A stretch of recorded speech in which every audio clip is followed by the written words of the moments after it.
भाई ये आ गए हम लोग सिंगापुर की सबसे बड़ी हॉकर्स मार्केट। मतलब यहाँ स्ट्रीट फूड वगैरह लोग अपना दुकान लगा के बेचते हैं। लाओ पा सात नाम है इसका। बहुत बड़ी भाई।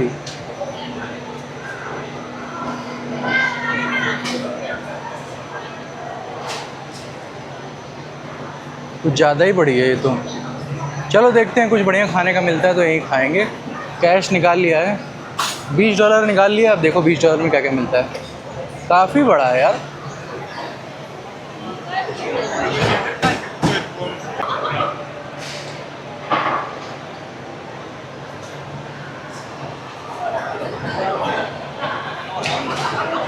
सब कुछ मिल रहा है यार। कुछ जगह कार्ड मशीन लगी तो है, फालतू में लोग यूट्यूब पे बता रहे हैं कि कैश ही चाहिए, कैश चाहिए।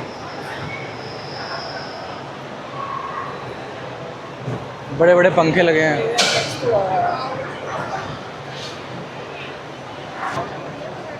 यार दिक्कत क्या है ना कि अगर मैंने खाना ले भी लिया तो जगह नहीं बैठने की। यार देखो,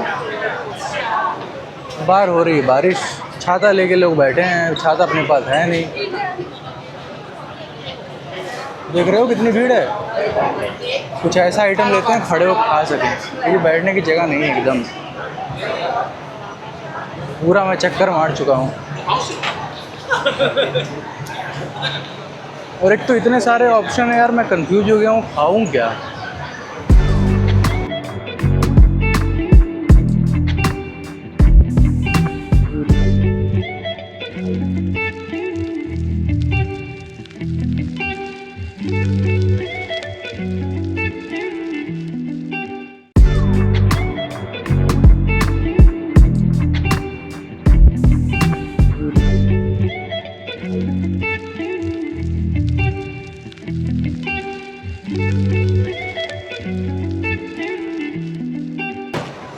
तो भाई ऑर्डर दे दिया है, यहाँ पर दिया है। यहाँ कोई फ्राइड राइस वगैरह मिल रहा था, लेकिन यार ऐसा नहीं है कि सस्ता है। यहाँ $8 का, $8.5 का पड़ा है। तो वही हो गया 500 550 का। क्वांटिटी देखते हैं, आने दो। बाकी जो कैश निकाले थे मैंने दे दिया। कार्ड भी ले रहा था, पता नहीं क्यों लोग पागल बना रहे हैं यूट्यूब पे कि ये लोग कैश लेते हैं, उस कैश लेते हैं। सब लोग लाइन से भाई जिद मचाए हैं, कैश लेते हैं। उसी चक्कर में कैश निकलवा लिया। वरना सिंगापुर में मैं 2-3 दिन से हूँ, कैश की ज़रूरत ही नहीं पड़ रही। मेरा कार्ड चल रहा है, यहाँ भी चल रहा है। तो चलो जो निकलवाया हूँ नोट वो सुवेनियर के तौर पे रख लूँगा, जैसे हर कंट्री का रखता ही हूँ। और यहाँ सुवेनियर देखता हूँ कहाँ मिलता है बढ़िया, वहाँ से ले लूँगा कोई मैग्नेट वगैरह। बहुत भीड़ है यार यहाँ, मुश्किल से अगर आपको जगह मिल गई तो मिल गई। मुझे मिल गई है। बाकी बड़े बड़े पंखे लगे हैं ऊपर, यहाँ कोई एसी वेसी नहीं है, वेंटिलेशन टाइप का है। लेकिन आज क्या है ना, बारिश हो रही है तो मौसम थोड़ा ठीक हो गया है, तो काम चला हुआ है। वरना गर्मी में तो मेरे ख्याल से हालत ख़राब हो जाएगी यहाँ। आज बारिश हो गई थी तो गनीमत है। यही है, चारों तरफ का नज़ारा आपको दिखा देता हूँ।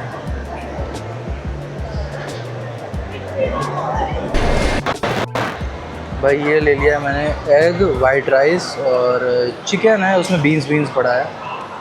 चलो खाते हैं फिर बताते हैं आपको। तो खाने का रिव्यू कर दूँ, ठीक था यार। मैं ये नहीं कहूँगा कि बहुत अच्छा था।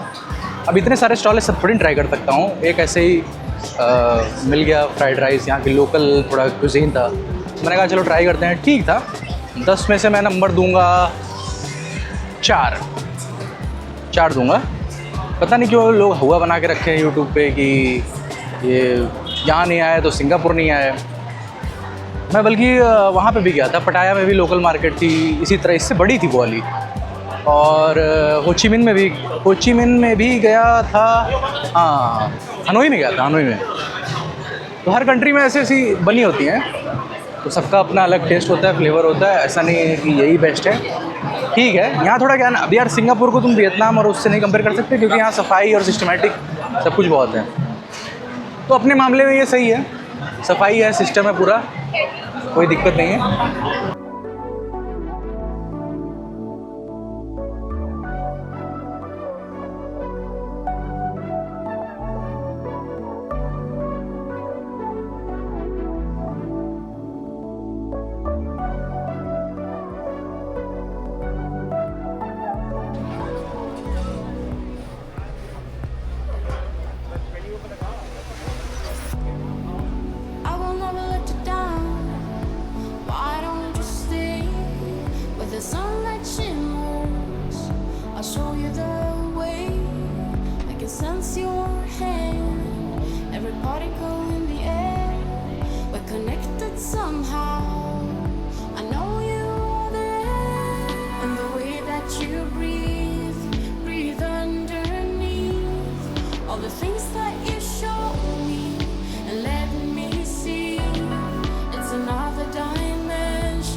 मैं एक हॉस्टल में रुका हूँ, तो वहाँ का जो मालिक है, उसके जो पापा हैं बूढ़े हैं, थोड़े पुराने ज़माने के हैं, लेकिन सिंगापुर के ही हैं लोकल। तो उन जब वो रिसेप्शन पे बैठते हैं तो क्या हुआ, फॉरेनर्स कुछ है, तो वो लोग घूमने फिरने की जगह पूछ रहे थे। तो बीच बीच में ऐसे ऐसे बताते बताते वो कहने लगा कि यहाँ एक जगह है लिटिल इंडिया, और भी कई सारी जगहें हैं जहाँ इंडियंस रहते हैं, तो वहाँ थोड़ा बच के जाना, ऐसे जाना। कुछ बताने लगा, कहने लगा कि इंडियंस की मेंटालिटी ऐसी है, वैसी है, वैसी है। मतलब एकदम पूरी तरीके से उसके मन में, दिमाग में भरा हुआ था कि सारे इंडियंस ख़राब हैं। बैठा है वहीं बैठा है रिसेप्शन के अंदर। अभी वो सकेगा चेहरा दिखा दूँगा। तो पूरे लड़की को या जितने भी फॉरेनर्स हैं सबको एकदम ब्रेन वॉश करने के लिए रेडी, क्योंकि इनके दिमाग में है कि इंडियंस सारे गड़बड़ है। कह रहा था कि बस वाले डरते हैं कि कब इंडियंस रोड के सामने कूद जाएंगे, रोड क्रॉस कर देंगे। तो किसी एक के चक्कर में सब बदनाम होते हैं। कोई कहीं एक गलती कर देगा, मान लो सिंगापुर में किसी इंडियन ने एक गलती कर दी, तो उसके चक्कर में क्या होगा कि सब पे ब्लेम जाएगा और सब आपको अलग नज़रिए से देखेंगे। तो ये तो भाई हालत है। और आप जब बाहर निकलोगे ना, जब कंट्री टू कंट्री ट्रैवल करोगे ना, देखोगे इंडियंस के प्रति बहुत ज़्यादा इज्जत नहीं है, कि सब थोड़े अलग नज़रिए से देखते हैं कि हाँ कुछ गड़बड़ है, कि भाई कितना भी तुम सही कर लो। अब जैसे मैं हूँ, मैं हर चीज़ सही करने की कोशिश करता हूँ, लेकिन कुछ लोग के चक्कर में मैं भी उसी कटघरे में आ जाता हूँ। तो पता नहीं ये सुधरेगा कब, मुझे नहीं लगता सुधरेगा, क्योंकि भाई तुम आज कुछ सही कर रहे हो, कहीं कोई गड़बड़ कर देगा तो उस गड़बड़ के चक्कर में तुमको जज कर लेंगे। तो ये है, आप पब्लिक में निकलो तो अलग नज़रिए से देखे जाओगे। कुछ लोग तो मान चुके हैं, जैसे ये जो बुढ़ा है, ये मान चुका है कि इंडियंस ऐसे ही हैं। तो कई सारे बातें ये बताता रहता है। अब मैं तो इस समय था यहाँ पे, जब मैं नहीं रहूँगा पता नहीं क्या क्या बोल रहा होगा। तो शहर में भी आपको जब आप निकलोगे ना, तो आपको ऐसे लोग मिलेंगे, दिखेंगे, जिनके मन में भरा हुआ है कि हाँ भाई गड़बड़ है कुछ। अभी कल ही मैं गया था, मरलायन पार्क में गया था। मरलायन पार्क में यार लोग शांति से घूमने आ रहे हैं, बैठने आ रहे हैं। वहाँ एक बंदा भाई डीजे लगा के अकेले नाच रहा है, सब उसे देखे जा रहे हैं। भाई वो जगह नहीं है वो करने की, वहाँ लोग शांति से अपना फ़ोटो वोटो क्लिक करने आते हैं, वहाँ नाच गाना नचनिया बनने नहीं आते हैं। तो कुछ लोगों की वजह से होता क्या है ना कि सब बर्बाद होता है। फिर क्या होता है ना कि उन लोगों को तो कोई फ़र्क भी नहीं पड़ेगा। फ़र्क पड़ता है भाई हम जैसे लोग, जो जेन्युइन लोग ट्रैवल कर रहे हैं। भाई बुरा तो हम लोग को लगता है कि भाई हम तो सब सही करते आ रहे हैं, लेकिन भंटाधार तो इन लोग की वजह से हम लोग का भी हो रहा है। अब क्या बोलें, अब और आगे जो जो इंसिडेंट होगा अलग अलग कंट्रीज़ में बताते जाएंगे। अब इनके माइंड में भर गया है ना कि इंडियंस ऐसे ही हैं। अब जो था, अब बाकी देखो, मैंने एक वीडियो डाली है, उसमें मैं बताता हूँ। ये लोकल सिंगापुरियन जो है ना, एक दुकानदार मुझे बता रहा था, अगर आपने वो वाली वीडियो नहीं देखी है, संतोषा वाली वीडियो में मैंने बताया था। एक दुकानदार बता रहा था कि यहाँ के लोकल सिंगापुरियन जो ये सब होते हैं, ये दुकान के बाहर से चिप्स सब चोरी करके ले जाते हैं। कह रहा था कि मेरे पास सीसीटीवी, मैंने पुलिस कंप्लेन की, उसने वार्निंग देके छोड़ दिया। तो चोर तो ये लोग भी हैं। अब मैं सबको नहीं जज कर रहा हूँ, मैं कुछ जज कर रहा हूँ, लेकिन ये लोग क्या करते हैं ना, सबको जज कर लेते हैं।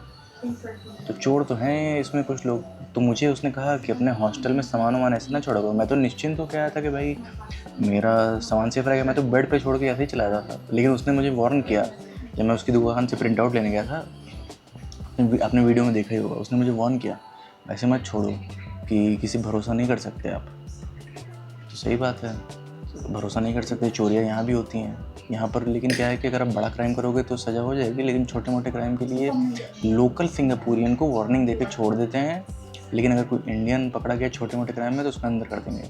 तो डिस्क्रिमिनेशन तो है। अब देखो, अब पता नहीं ये वीडियो मैं डालूँ कि नहीं, लेकिन अगर डल गई तो किसी में जोड़ के डाल दूँगा, देख लेना आप लोग।